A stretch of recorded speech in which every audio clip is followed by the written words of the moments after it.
Sabe aquela dúvida que sempre aparece na hora de usar in, on e at em inglês?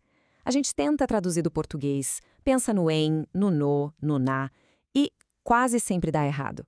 Pois bem, nessa análise, a gente vai resolver isso de um jeito totalmente diferente. A ideia é parar de traduzir e começar a pensar de uma forma, digamos, geométrica. Vamos mergulhar nisso. Olha só, o nosso caminho de hoje, ele está dividido em 5 partes. Primeiro, a gente vai dar um basta na tradução. Depois, vamos criar um modelo mental novo, usando a geometria do espaço. Aí, vamos adicionar o que eu chamo de filtro de especificidade, resolver uns casos bem difíceis e, no final, juntar tudo num mapa mental definitivo.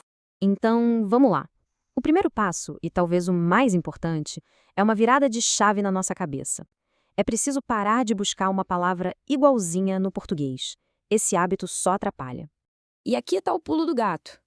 A chave é essa: parar de pensar em palavras e começar a pensar em como as coisas se relacionam no espaço.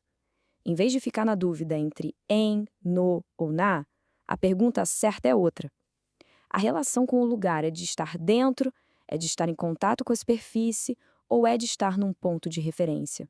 E é aqui que a mágica acontece. A gente vai transformar essas preposições em 3 formas geométricas bem simples: um volume, uma superfície e um ponto.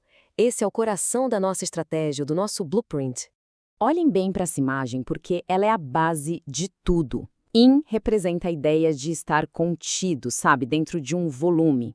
On representa o contato direto com uma superfície. E a T? A T é como uma coordenada, um ponto específico num mapa. Simples assim. Grave isso: volume, superfície e ponto. Vamos começar pelo in. Pensa nesse cubo azul. A gente usa in quando a ação acontece dentro de alguns limites. Pode ser um país, como em I live in Brazil, ou um lugar fechado, como em She works in an office.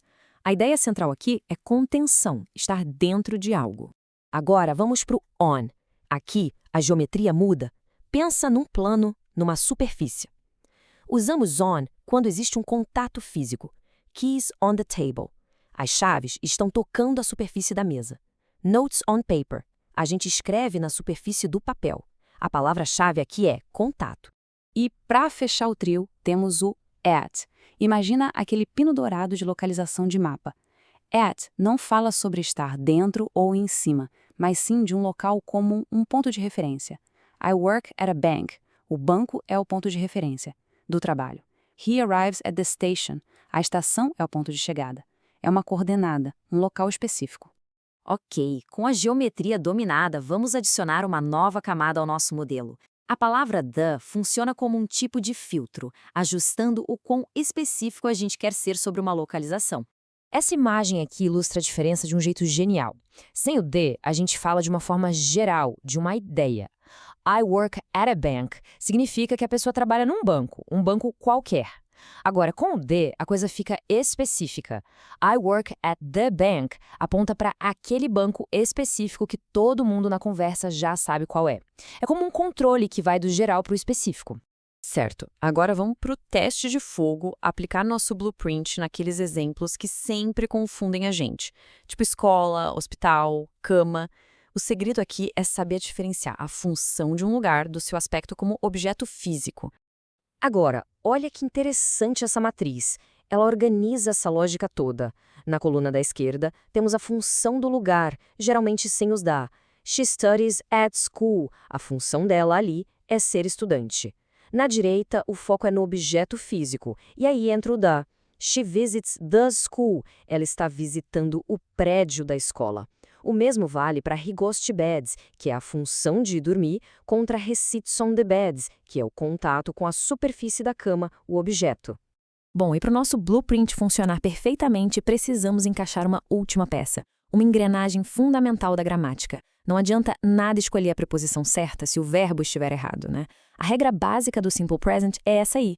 Quando a gente monta frases com he, she ou it, como nos exemplos que vimos, she works at a bank ou he lives in a city, o verbo precisa daquele S no final. É esse pequeno ajuste que faz a frase soar 100% natural.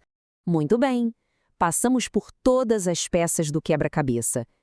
Chegou a hora de juntar tudo isso numa única ferramenta, um recurso poderoso e fácil de usar.